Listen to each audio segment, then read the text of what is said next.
A palestra tem o título de A Química do Amor ao Tacacá. Os palestrantes são professor Renato Henriques de Souza, professora Maria Lenilda Glória Ferreira e Pamela Pereira Nunes, doutoranda.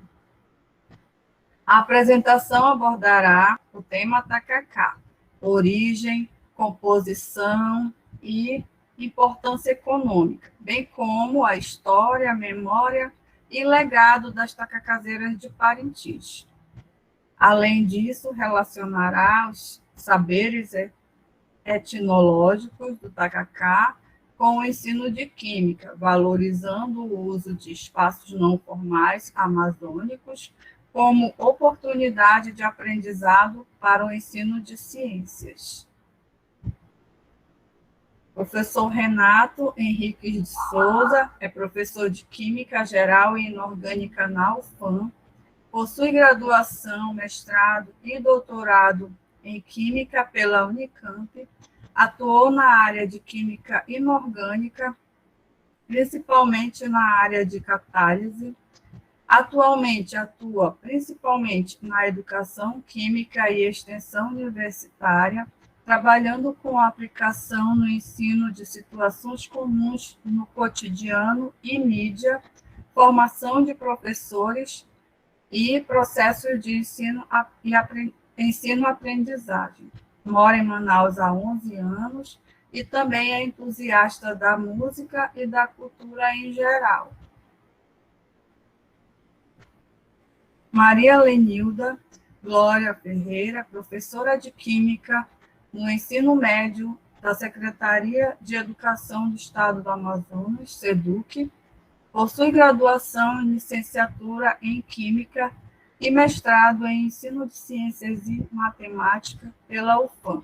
Atualmente, atua como coordenadora da área de Ciências da Natureza e Matemática na Escola Estadual de Tempo Integral Brandão de Amorim.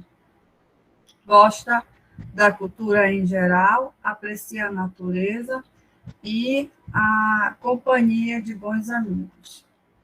Pamela Pereira Nunes é doutoranda do Programa de Pós-Graduação em Química, PPGQ, UFAM, trabalhando com espaços não formais amazônicos para o ensino de Química. Possui graduação em licenciatura em Química e mestrado em Ensino de Ciências e Matemática pela mesma instituição. Arte, música, filme, bons amigos e natureza são seu hobby e também refúgio nesta pandemia. A nossa apresentação, ela tem a expressão química do amor, né, como a primeira frase. Bom, existe um campo de trabalho sobre isso. Eu abri aqui uma página, agora aqui da Universidade Federal do Maranhão, e achei aqui um trecho interessante, né? Na química do amor, a dopamina produz a sensação de felicidade e a adrenalina causa a aceleração do coração e a excitação.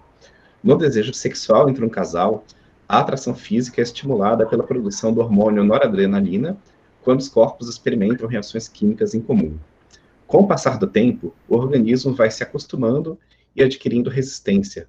E é nessa fase que são produzidos os hormônios ocitocina e vasopressina, responsáveis pela sensação de bem-estar em uma relação estável, duradoura e segura. Entretanto, não é exatamente essa química do amor que a gente vai tratar aqui. A gente está falando aqui, na verdade, a química do amor ao tacacá. A gente pode pensar que um alimento é uma coisa que nos traz conforto, boas lembranças, tem todo o carinho, o amor daquelas pessoas que estão produzindo aquilo, principalmente quando é algo ali numa pequena escala, feito ali para, de repente, aquela família de pessoas servir outras pessoas, né, sem pensar muito numa escala industrial, numa coisa ali visando números, né.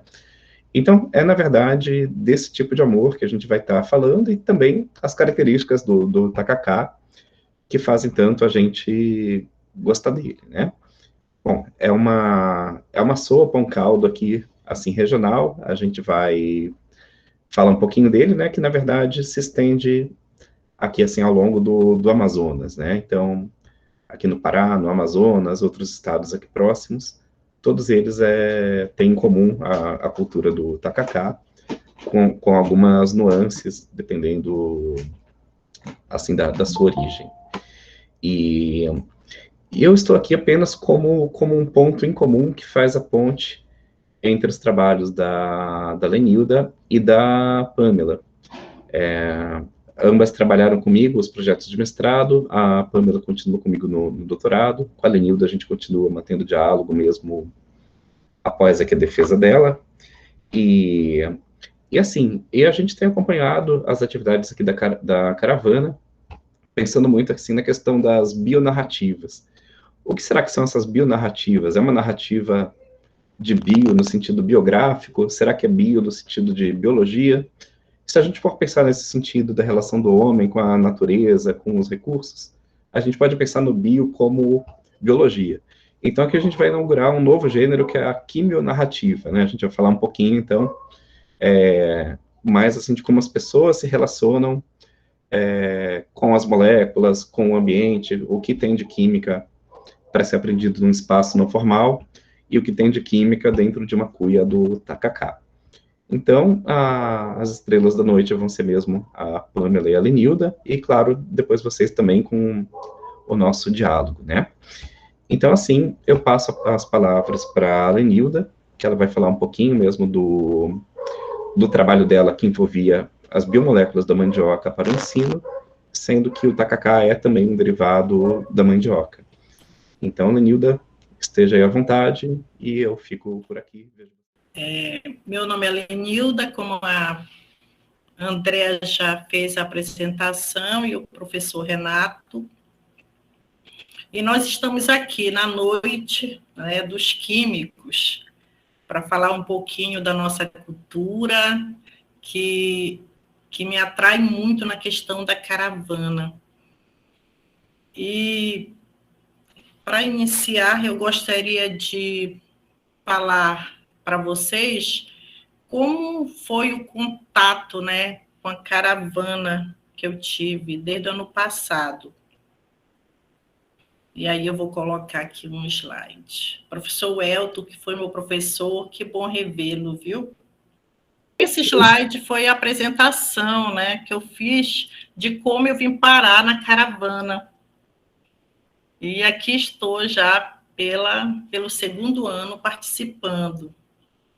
Então, o trabalho que eu desenvolvi no mestrado foi justamente os saberes, né, locais da mandioca para o ensino da química.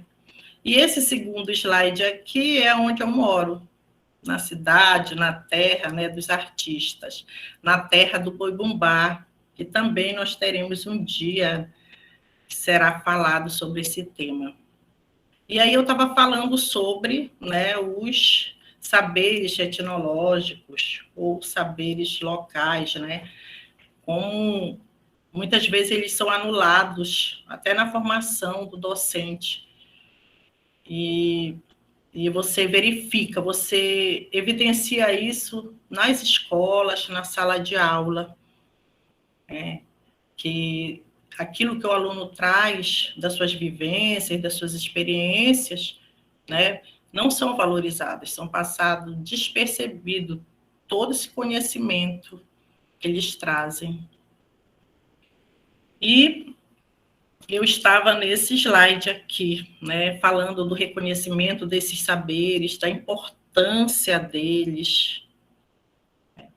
Então, de fazer essa conexão, né, entre os conhecimentos científicos e os conhecimentos locais, que são os saberes locais.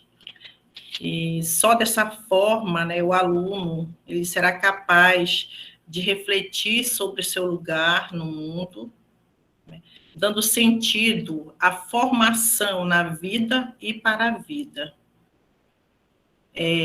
No primeiro dia, eu ouvi a professora Regiane, né, não sei se ela está hoje aqui na sala, ela falando sobre o afetamento, né, o quanto é importante que ocorra isso na nossa prática, né, principalmente na nossa prática docente. Então, na prática docente, é importante. Esse afetamento, eu acredito que ele aconteça, na realidade, quando você valoriza, né, os conhecimentos, os saberes, né, que não são os saberes ditos científicos, mas que eles são frutos, né, de uma cultura, principalmente de uma cultura local. E a mandioca, ela faz parte, né, como já falei anteriormente, ela faz parte da vida dos povos da Amazônia.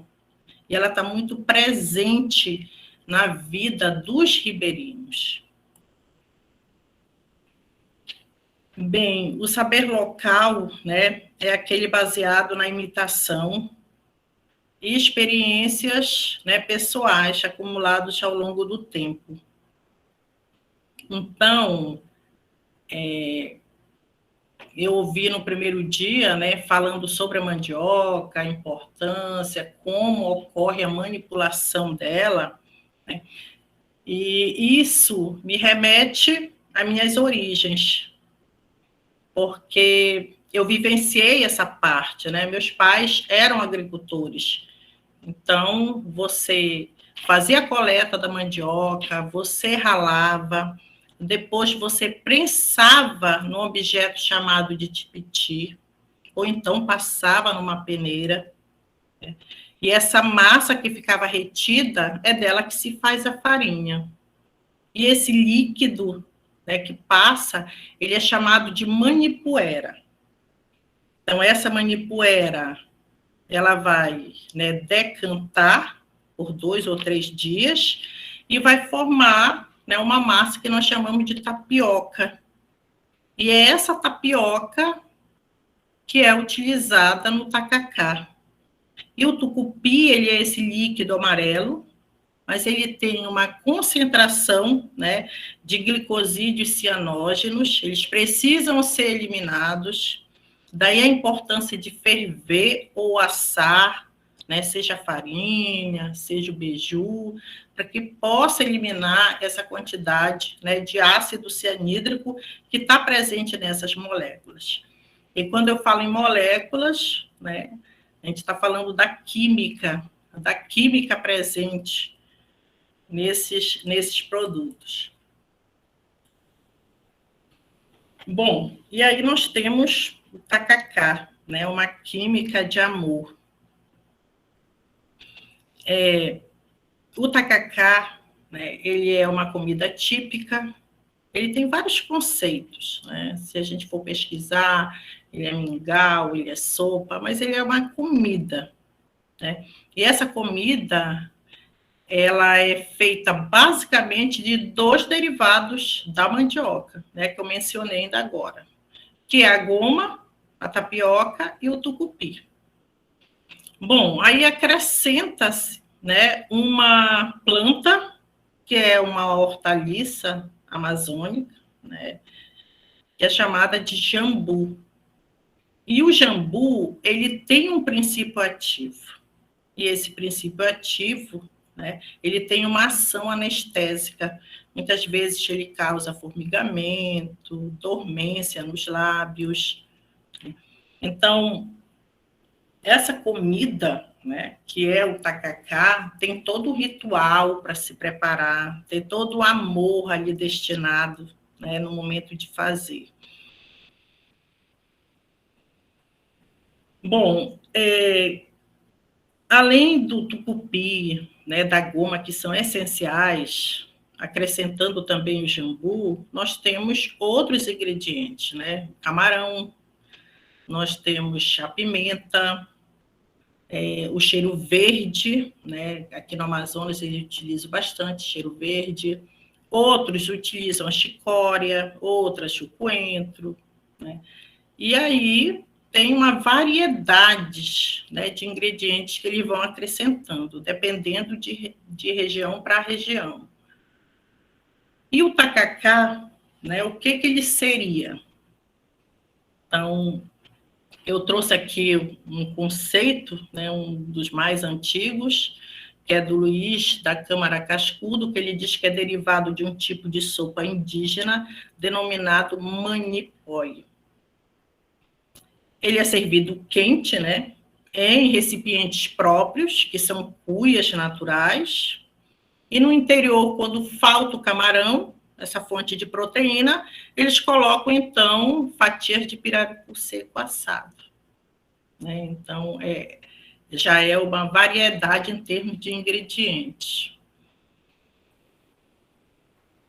E no dicionário e na visão de outros pesquisadores, nós temos outras definições. Né? No Aulete, ele diz que o tacacá é uma espécie de caldo grosso e picante de tapioca, temperado com tucupi, camarão e pimenta. Já no dicionário Aurélio, ele diz que o tacacá é um mingau quase líquido, de goma de mandioca, temperado com tucupi, jambu, camarão e pimenta. Para 3 pesquisadores, que é o Fernando, o Luft e o Guimarães, eles dizem que o tacacá é uma espécie de mingau de tapioca e camarões temperado com tucupi. Então, nós temos aí 3 definições, né, que eu trouxe, mas tem muitas, e o certo mesmo, né, na minha visão, é que é uma comida feita de derivados de mandioca. Né, tem uma importância cultural e uma importância econômica. Muitos dependem, né, da venda do tacacá para manter suas famílias. Então, esse tacacá, ele é um elemento gastronômico cultural e também ele é parte integrante do sistema econômico. E nós verificamos que a presença da mulher é forte, né?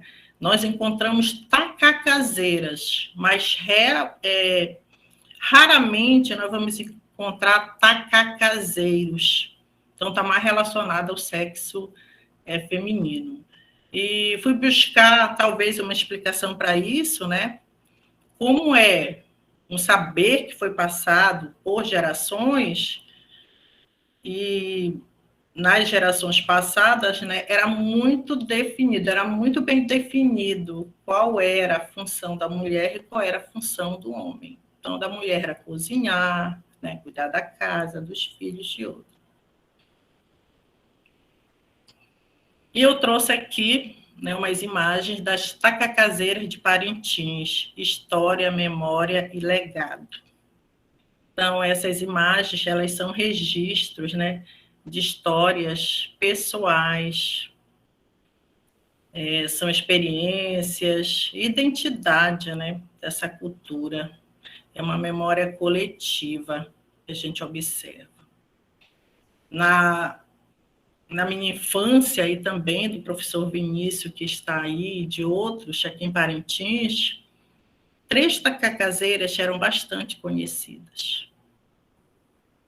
Na época do boi, né, no mês de junho, se faziam filas. Era a Dona Maria, no centro da cidade, na Avenida Amazonas, bem em frente à escola onde eu trabalho. Era a Dona Dina, próximo do Porto de Parintins, né, mãe do professor Vinícius, e a Dona Rosa, numa rua bem movimentada, numa rua comercial aqui em Parintins, na João Melo.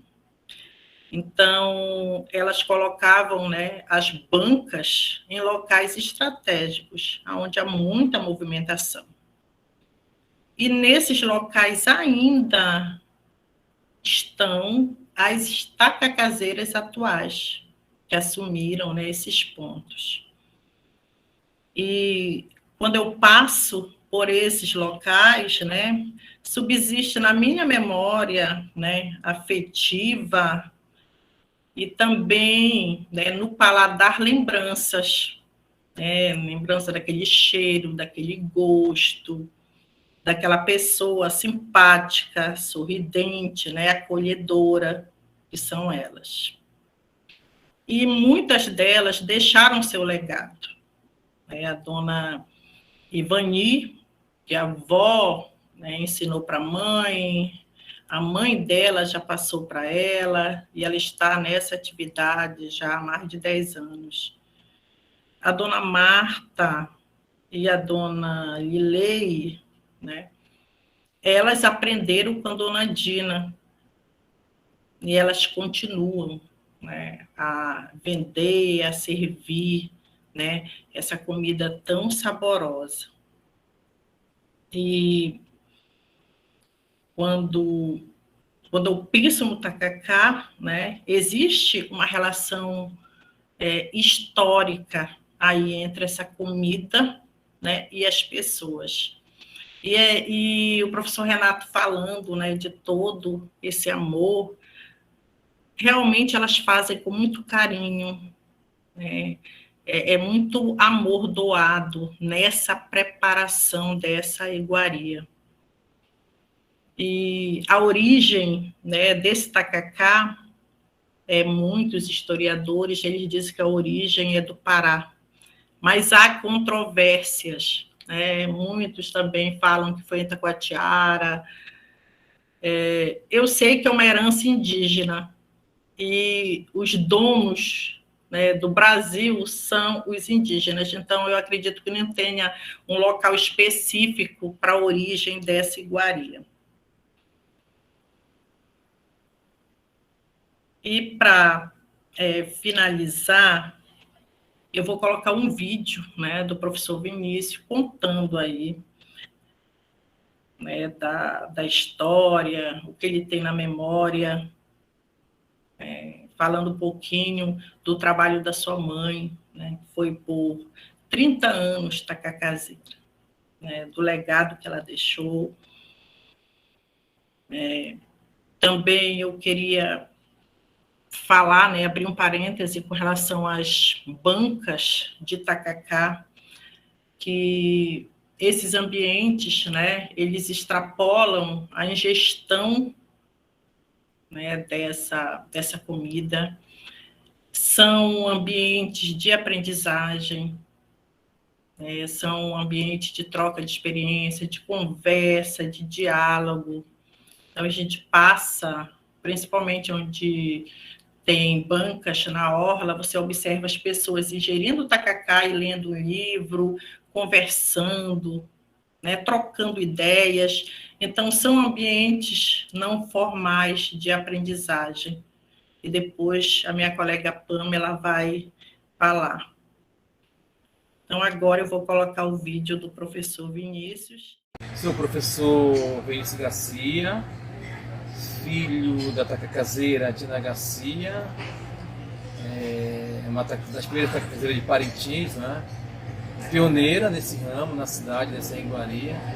E digo a vocês que falo com muito orgulho sobre o legado da minha mãe, né, que além de fazer esse alimento, essa iguaria com muito amor, ela praticamente usou, né, desse seu trabalho, dessa sua ocupação, enquanto sustento da nossa família. Então hoje nós somos 8 irmãos, né, somos 8 irmãos, mas uma faleceu. E tudo isso, se hoje nós estamos aqui, eu particularmente, né, tenho um pouco dessa história, desse legado, da importância que foi o tacacá, né, para a construção mesmo financeira, a construção da educação na minha família. Então a nossa mãe nos sustentou no tacacá, e isso ocorreu devido a ela realmente ter essa oportunidade e principalmente gostar de fazer essa iguaria. Minha mãe, além de ela ter ainda dela ter, né, tinha, aliás, uma banca de tacacá ali ao sindicato rural, antigamente, ali perto daqui Boi. Ela, no mês de julho, chamava barraca, né? E muita gente procurava o tacacá da Dina, né? A barraca da dona Dina, tacacazeira. E isso, né, nós consideramos como uma marca tão importante, como se fosse uma identidade da minha família. Eu digo identidade que hoje esse legado deixado por ela não morreu. Né? Então não morreu, que as minhas cunhadas, minhas 2 cunhadas, continuaram esse legado. Isso é assim, fato que traz no histórico da nossa família a importância que foi, né? A identidade financeira, a identidade, vamos dizer assim, do tacacá, enquanto esse alimento regional. Todos nós sabemos que o tacacá é uma comida típica da região, tendo variações em Manaus, em Belém, da composição do tacacá. A minha mãe realmente ela tinha um tacacá gostoso que até hoje ela criou vamos dizer assim, um segredo para aquele tacacá dela ser tão gostoso. Eu não sei se ela levou para embaixo da terra esse segredo, que ela fez uma composição, deixou especialmente o tucupi gostoso, que eu acho que ela passou pela minha caminhada e não fala. Então é interessante isso, porque é um fato, é algo que às vezes você procura o tacacá e sabe que cada tacacazeira ela tem uma forma de apresentar, de colocar o sabor do seu tacacá. Então, principalmente na mãe, além de ter esse tacacá gostoso, ela fazia com muito amor. E assim, não só esse amor, extrapolava a composição do tacacá, mas o respeito pelo cliente, o carinho que ela tinha pelos clientes. Tinha pessoas cativas, né, que até mesmo aquelas que demoravam anos, né, fora de Parintins, quando chegavam em Parintins, iam procurar o tacacá da Dona Dina Garcia. E é assim, isso só ela conseguiu criar essa personalidade, essa característica, essa identidade, pelo aquilo que ela fez. E agradeço. Hoje, se na minha família temos advogados, sociólogos, historiadores, literatos, a presença do tacacá foi muito forte, foi muito grande, né? Até porque toda a formação da minha família, naquela época, uma família humilde, né? Vamos dizer assim, pobre, mas que acreditou muito no discurso da venda do tacacá em relação à formação no que diz respeito à construção intelectual de uma família. A mãe vendia tacacá, apesar dela ter somente até a primeira série do fundamental, mas nunca negligenciou a educação dos filhos. Sempre dizia, eu vendo tacacá porque eu gosto, né? Eu gosto de fazer, eu gosto de trabalhar, mas se vocês puderem estudar mais do que eu estou aqui para isso. Então, o que é para isso que ela diz assim? Eu vou trabalhar, eu vou me esforçar para dar um aporte, né? um aporte financeiro. Sabemos que não era um aporte assim, suficiente, mas só pelo fato dela ter essa preocupação, pegar essa atividade e nos dar a oportunidade para a educação, nós temos o tacacá como não só uma fonte naquela época de renda para a família, mas acima de tudo foi, né, a partir dessa iguaria que deu oportunidade para mim e para os meus irmãos a oportunidade de ter entrado nas universidades, graças ao tacacá. Obrigado, gente, pela atenção. Um abraço no coração de cada um, ok? Até a próxima. Então, professor Vinícius, né? Vinícius, aliás, ele é conhecido como curumim amazônico, ele é poeta também. Eu achei interessante, né, no convite que ele fez hoje nas mídias, né, para o nosso evento, ele colocou assim: do tacacá fiz a poesia mais gostosa da vida. Dina Garcia, minha referência no que existe de mais belo na vida. O amor que colocava quando manipulava esse alimento com a cara da Amazônia, né? Então, ele falou tudo, né, da história, da importância do tacacá para as pessoas, o legado, né, das tacacazeiras, que deixam não somente para seus familiares, mas para todas as pessoas que fazem gestão, que vão ali naquela banca, que fica na memória, escrito na memória. E aí, meu muito obrigada com a imagem da minha cidade. Boa noite. Dando continuidade à nossa apresentação e diante da diversidade de saberes que a Lenilda nos trouxe em relação ao tacacá, percebemos que a construção do conhecimento ela vai além da escola e que a floresta amazônica se constitui em um laboratório vivo que pode desenvolver o processo ensino-aprendizagem e que ainda também contribui com o desenvolvimento de alguns temas, como a alfabetização científica, né? na promoção da sensibilidade e conscientização dos estudantes para a formação de cidadãos críticos. Então, diante disto, o enfoque agora é o uso de espaços não formais amazônicos como oportunidades de aprendizado para o ensino de ciências. Quanto aos espaços, o espaço formal ele é o espaço escolar, o ambiente escolar, onde temos as instituições de educação básica e ensino superior, e o espaço não formal é todo o ambiente, é todo que é fora da escola, né? Temos os institucionais, que são os espaços regulamentados e que possuem equipe técnica responsável pelas atividades executadas, e nessa categoria se encontram museus, centros de pesquisa, parques, jardins botânicos, aquários, dentre outros. Já os ambientes naturais ou urbanos, que não dispõem dessa estruturação institucional, mas que podem ou adotam práticas, né, educativas, eles são englobados na categoria não institucionais, e podem ser praças, ruas, lagos, igarapés, parques, feiras, praias, né, dentre outros. Existe uma infinidade. Os slides estão passando direitinho aí para vocês? Sim. Então, sim. Então, Manaus possui uma variedade de espaços não formais amazônicos, né? Várias áreas, vários lugares disponíveis que podemos ensinar, né, diversas ciências, onde professores e alunos podem trabalhar de maneira planejada e estratégica diferentes atividades, né, utilizando as possibilidades e os potenciais desses espaços. Então, aqui eu coloquei alguns, né, desses inúmeros espaços, e, assim, só mencionando o Bosque da Ciência, o MUSA, que é o Museu da Amazônia, o Museu Amazônico. Esses espaços eles são tanto institucionais e não institucionais, né, para melhor visualização aqui.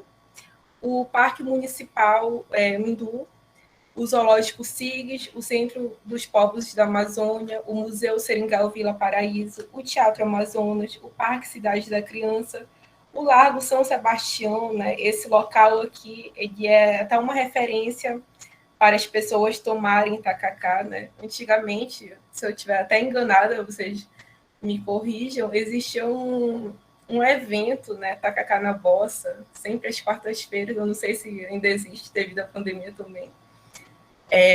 A Praia da Ponta Negra, a Ponte do Rio Negro e a Lagoa do Japim são alguns locais, né, que eu destaquei aqui para mostrar para vocês, dentro de uma infinidade de espaços não formais disponíveis, né?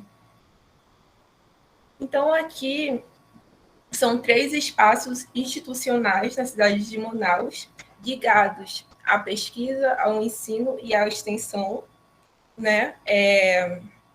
Aqui abaixo, no ponto central, nós temos o Bosque da Ciência, dentro do Instituto Nacional de Pesquisas da Amazônia, né? Ele está localizado aqui na zona central-leste, localizado no perímetro urbano da cidade de Manaus. Mais afastado, mais distante, nós encontramos o MUSA, localizado na Reserva Florestal Adolfo Duque. Aqui o MUSA ele ocupa 100 hectares da reserva, esses 100 hectares são do INPA, né? E aqui no ponto mais alto do mapa, às margens da rodovia BR-174, nós temos a Fazenda Experimental do Elfan, né? Que liga Manaus a Presidente Figueiredo. E devido a seu fragmento, né, seu fragmento florestal, pode chegar até o Peru. Então, são 3 espaços institucionais aqui ligados que podem ser desenvolvidas atividades, né, ligadas à pesquisa, extensão e ensino. Dito isto, a partir daqui eu coloco algumas características, né, particularidades de cada um desses 3 lugares. O Bosque da Ciência, ele é um espaço dedicado à divulgação científica, né? Ele abriga uma área, uma vegetação florestal de aproximadamente 13 hectares. Apresenta também animais da fauna amazônica e tem atrativos, né, para a visitação turística. Então, aqui nós temos alguns pontos, né, o tanque do peixe-boi, o Lago Amazônico, trilhas pavimentadas, placas informativas, viveiro dos jacarés, borboletário, entre outras também atrações turísticas. Também nós temos o MUSA, né, criado em 2009. O MUSA é uma área de floresta de terra firme nativa, ocupando 100 hectares, que eu falei para vocês, do INPA. E os resultados das pesquisas, né, elas são estudadas há mais de 60 anos, né, como plantas, pássaros, rãs. Um detalhe que eu esqueci de comentar aqui, que como estamos em pandemia, a visitação está temporariamente suspensa no Bosque da Ciência. Voltando aqui para o MUSA. Então, ele é uma área de floresta de terra firme, nativa, né, sendo estudada há mais de 60 anos, criado em 2009, e a visitação por agendamento também em pequenos grupos, né? Por exemplo, se for uma visita guiada, é entre 7 pessoas a 10 pessoas. 10 pessoas se forem famílias. E aqui nós temos alguns pontos também, como o aquário, o Lago da Vitória Régias, cigarras, placas informativas e a torre de observação. A fazenda experimental da UFAM, ela fica localizada às margens, né, da rodovia BR-174, no quilômetro 38, e apresenta também uma infraestrutura adequada, como alojamentos, laboratórios, refeitório, aviários, pocilga, minhocários e fábrica de rações, além de extensa área de floresta primária e secundária.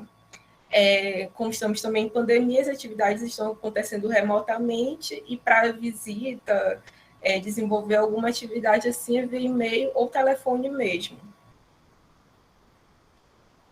E nessa localidade também, além de servir a comunidade acadêmica, né, também atende a comunidade local.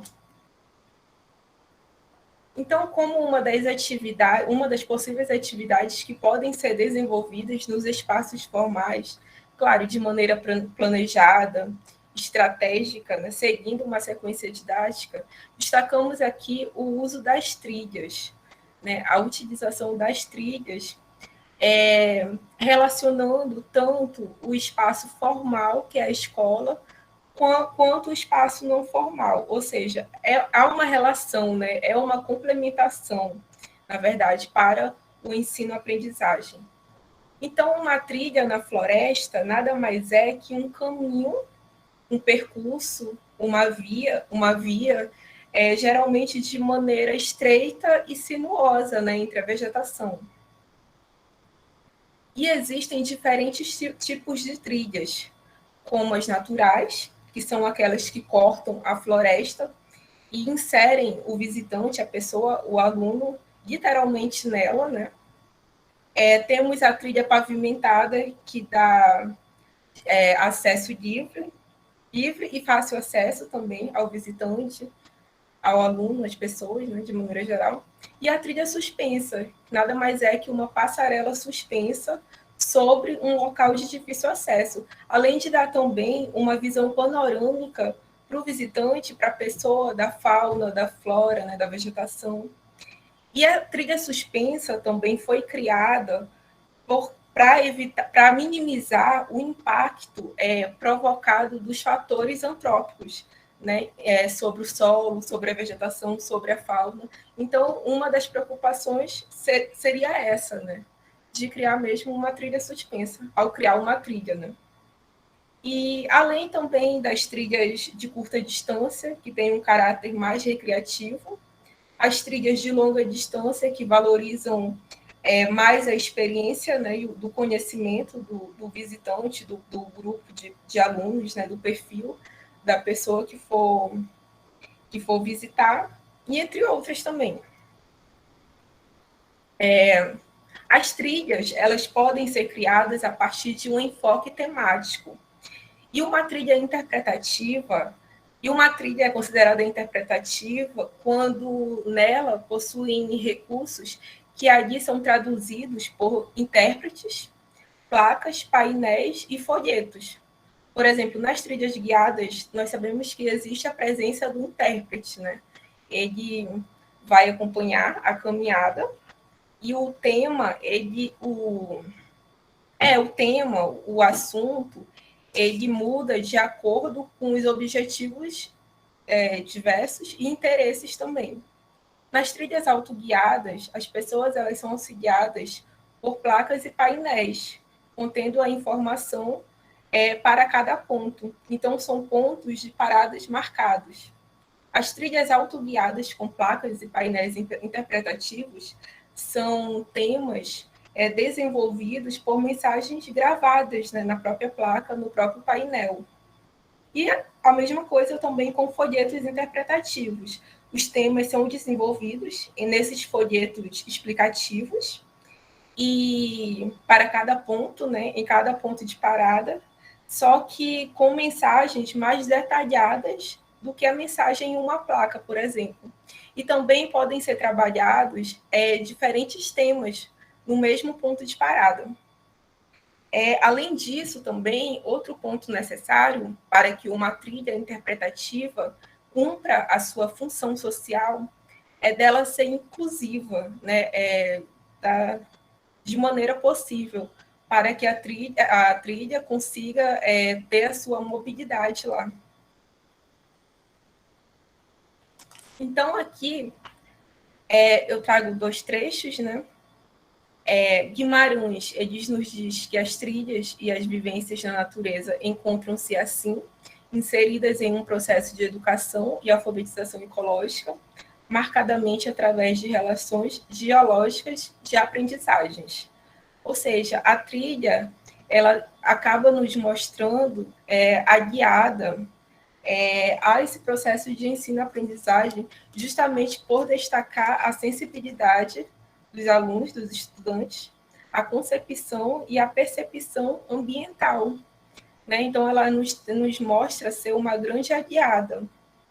E utilizar espaços não formais podem trazer diversos ganhos em relação à sociabilidade, ganhos afetivos e cognitivos para promover a consciência ambiental. Então, o uso das trilhas, auxiliado por o professor, ele pode possibilitar, promover, desenvolver um novo olhar, né, uma percepção ambiental e revelar também sensações,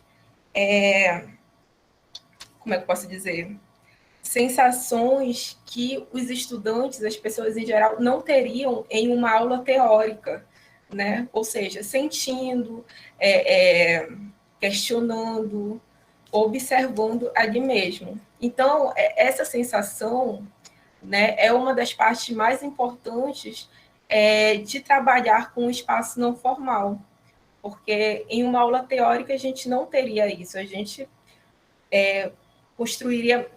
trabalharia mais os conceitos, né, do que propriamente as sensações. Então, usar esses espaços não formais mediante essas atividades, né, respeitando as possibilidades e os potenciais dessas trilhas em cada espaço, em cada ponto, é muito importante para construir esses saberes. É fundamental.